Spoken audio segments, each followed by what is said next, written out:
هل ستشرق شمس المغرب من الغرب؟ هل يمكن لحلم عربي أن يتحول إلى حقيقة؟ نعم، نتحدث عن المغرب، عن منتخب لم يعد يقبل دور المشارك، بل دور المنافس ودور المرشح. هذا هو المغرب، وهذا هو صوت الحلم، وهذا هو تشكيل أسود الأطلس. نبدأ من الخلف، من رجل الثقة، من الحارس الذي تحول إلى أسطورة، ياسين بونو. حارس المرمى، هدوء، تمرير، وحضور يبعث على الإطمئنان. أمامه خط خلفي صلب، يعرف كيف يدافع وكيف يبدأ الهجمة. في الجهة اليمنى، أشرف حكيمي، سرعة، قوة، وروح قيادة لا تهدأ. في قلب الدفاع، نايف أكارد، هدوء ذهني، تمركز ذكي، وقراءة مبكرة للعب. وإلى جانبه، رومان سايس، القائد، صاحب الخبرة، والصوت الحاضر دائما. في الجهة اليسرى، نصير مزراوي، لاعب عصري، يدافع بذكاء ويهاجم بجرأة. ننتقل إلى خط الوسط، قلب الملعب ونقطة التوازن، سفيان أمرابط، محارب الارتكاز، كسر إيقاع، استرجاع كرات، وقوة ذهنية. أمامه، عز الدين أناحي، ذكاء، حركة، وربط مثالي بين الخطوط. وبجانبه، سليم أملاح، تحكم في الرتم، تسديدات، وهدوء في أصعب اللحظات. ونصل إلى خط الهجوم، حيث الحسم والمتعة. في الجهة اليمنى، حكيم زياش، فن ولمسة يسرت تكفي لتغيير مصير اللقاء. في قلب الهجوم، يوسف النصيري، قوة بدنية، وحضور هوائي، وعين لا تخطئ المرمى. وفي الجهة اليسرى، سفيان بوفال، مهارة، مراوغة، وقدرة على كسر أصلب الدفاعات. هذا هو المغرب، تشكيل يحمل الأمل ويقول للعالم: المغرب قادر. ولم لا؟ كأس العالم 2026.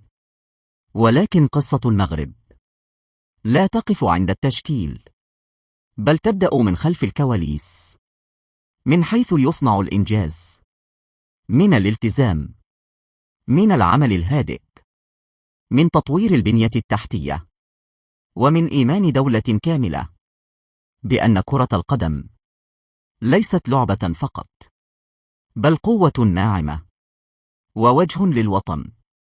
المغرب استثمر في الملاعب، في الأكاديميات، في المدربين، وفي اللاعب الإنسان قبل اللاعب الرياضي. ومع كل هذا، جاء القائد، جاء المدرب الذي لم يعد بالكلام بل تحدث بالفعل. مدرب المغرب، رجل فهم شخصية اللاعب المغربي، وعرف كيف يوحد الغربة مع الجذور، وكيف يصنع من التنوع قوة لا نقمة. تحت قيادته، صار المغرب يدافع بكتله واحدة، ويهاجم بفكر واضح، ويلعب بشخصية الكبار. لا رهبة، لا تردد، ولا خوف من الأسماء. وهنا نصل إلى اللحظات المفصلية، إلى الأهداف التي لم تكن مجرد أهداف، بل رسائل. الهدف الجميل أمام الأردن لم يأتي صدفة، جاء بنتيجة تمرينات، ورؤية، وثقة في الذات، تمريرات، تحرك ذكي، ونهاية هادئة تعلن أن المغرب يفهم كرة القدم. وأمام جزر القمر كان المشهد واضحا، لا استهتار ولا تعال، بل احترام مع حسم. هدف جميل يقول إن الفريق جاهز ذهنيا قبل أن يكون جاهزا بدنيا. ومع بطولة العرب تأكدت الحقيقة: المغرب لا يلعب النهايات ليتعلم، بل ليفوز. منافسة وروح فريق. وحين رفع الكأس لم يكن ذلك نهاية الحلم، بل بدايته.